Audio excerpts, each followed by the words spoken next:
अर्जुन ने कहा, हे वृषणवंशी, मनुष्य न चाहते हुए भी पाप कर्मों के लिए प्रेरित क्यों होता है? ऐसा लगता है कि उसे बलपूर्वक उनमें लगाया जा रहा हो। तात्पर्य: जीवात्मा परमेश्वर का अंश होने के कारण मूलतः आध्यात्मिक, शुद्ध एवं समस्त भौतिक कल्मषों से मुक्त रहता है। फलतः स्वभाव से वह भौतिक जगत के पापों में प्रवृत्त नहीं होता, किंतु जब वह माया के संसर्ग में आता है तो वह बिना झिझक के और कभी-कभी इच्छा के विरुद्ध भी अनेक प्रकार के पाप कर्म करता है। अतः कृष्ण से अर्जुन का प्रश्न अत्यंत प्रतिष्ठापूर्ण है कि जीवों की प्रकृति विकृत क्यों हो जाती है। यद्यपि कभी-कभी जीव कोई पाप नहीं करना चाहता, किंतु उसे ऐसा करने के लिए बाध्य होना पड़ता है। किंतु ये पाप कर्म अंतर्यामी परमात्मा द्वारा प्रेरित नहीं होते, अपितु अन्य कारण से होते हैं, जैसा कि भगवान अगले श्लोक में बताते हैं। श्री भगवान ने कहा, हे अर्जुन, इसका कारण रजोगुण के संपर्क से उत्पन्न काम है, जो बाद में क्रोध का रूप धारण करता है और जो इस संसार का सर्वभक्षी पापी शत्रु है। तात्पर्य: जब जीवात्मा भौतिक सृष्टि के संपर्क में आता है तो उसका शाश्वत कृष्ण प्रेम रजोगुण की संगति से काम में परिणत हो जाता है, अथवा दूसरे शब्दों में ईश्वर प्रेम का भाव काम में उसी तरह बदल जाता है जिस तरह इमली के संसर्ग में दूध दही में बदल जाता है। और जब काम की संतुष्टि नहीं होती तो यह क्रोध में परिणत हो जाता है। क्रोध मोह में और मोह इस संसार के निरंतर बना रहता है।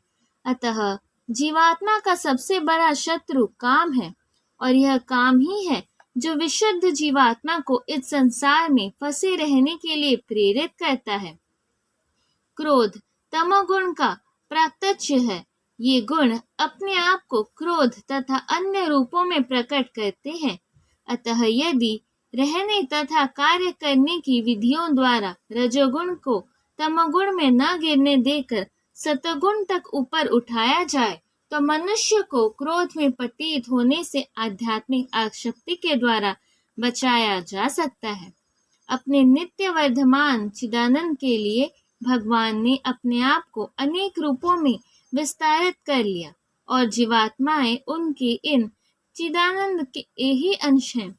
उनको भी आंशिक स्वतंत्रता प्राप्त है, किंतु अपनी इस स्वतंत्रता का दुरुपयोग करके जब वे सेवा को इंद्रिय सुख में बदल देती है तो वे काम को चपेट में आ जाती है। भगवान ने इस सृष्टि की रचना जीवात्माओं के लिए इन कामपूर्ण रुचियों की पूर्ति हेतु सुविधा प्रदान करने के निमित्त की, और जब जीवात्माएं दीर्घ काल तक काम कर्मों में फंसे रहने के कारण पूर्णतया उब जाती है तो वे अपना वास्तविक स्वरूप जानने के लिए जिज्ञासा करने लगती है। यह जिज्ञासा वेदांत सूत्र का प्रारंभ है, जिसमें यह कहा गया है, अथातो ब्रह्म जिज्ञासा। मनुष्य को परम तत्व की जिज्ञासा करनी चाहिए और इस परम तत्व की परिभाषा श्रीमद् भागवत में इस प्रकार दी गई है। सारी वस्तुओं का उद्गम परम ब्रह्म है, अतः काम का उद्गम भी परम ब्रह्म से हुआ है। अतः यदि काम को भगवत प्रेम में या कृष्ण भावना में परिणत कर दिया जाए, या दूसरे शब्दों में कृष्ण के लिए ही सारी इच्छाएं हो, तो काम तथा क्रोध दोनों ही आध्यात्मिक बन सकेंगे। भगवान राम के अनन्य सेवक हनुमान ने रावण की स्वर्णपुरी को जलाकर अपना क्रोध प्रकट किया, किंतु ऐसा करने से वे भगवान के सबसे बड़े भक्त बन गए। यहाँ पर भी श्री कृष्ण अर्जुन को प्रेरित करते हैं कि वह शत्रुओं पर अपना क्रोध भगवान को प्रसन्न करने के लिए दिखाए। अतः काम तथा क्रोध कृष्ण भावनामृत में प्रयुक्त होने पर हमारे शत्रु न रहकर मित्र बन जाते हैं।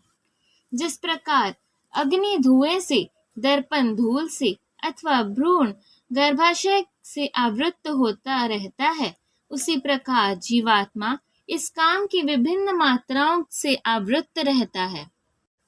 तात्पर्य: जीवात्मा के आवरण की 3 कोटियां हैं जिनसे उसकी शुद्ध चेतना धूमिल होती है।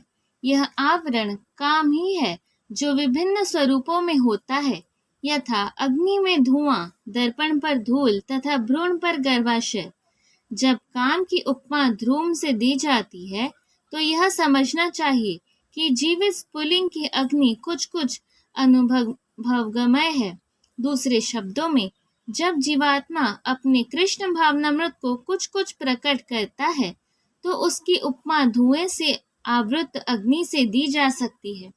यद्यपि जहाँ कहीं धुआं होता है वहाँ अग्नि का होना अनिवार्य है, किंतु प्रारंभिक अवस्था में अग्नि का प्रत्यक्ष अभिव्यक्ति नहीं होती। यह अवस्था कृष्ण भावनामृत में शुभारंभ जैसी है। दर्पण पर धूल का उदाहरण मन रूपी दर्पण को अनेकानेक आध्यात्मिक विद्याओं से स्वच्छ करने की प्रक्रिया के समान है। इसकी सर्वश्रेष्ठ विधि है भगवान के पवित्र नाम का संकीर्तन।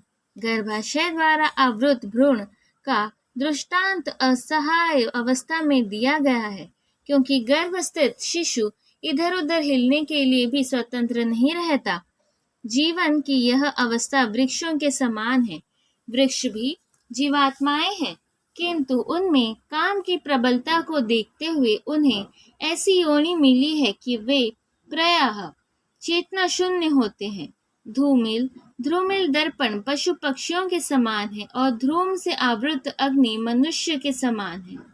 मनुष्य के रूप में जीवात्मा में थोड़ा बहुत कृष्ण भावनामृत का उदय होता है, और यदि वह और प्रगति करता है तो आध्यात्मिक जीवन की अग्नि मनुष्य जीवन में प्रज्वलित हो सकती है। यदि अग्नि के धुएं को ठीक से नियंत्रित किया जाए तो अग्नि जल सकती है।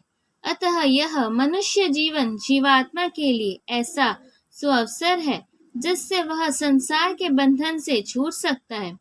मनुष्य जीवन के काम रूपी शत्रु को योग्य निर्देशन में कृष्ण भावनामृत के अनुशीलन द्वारा जीता जा सकता है।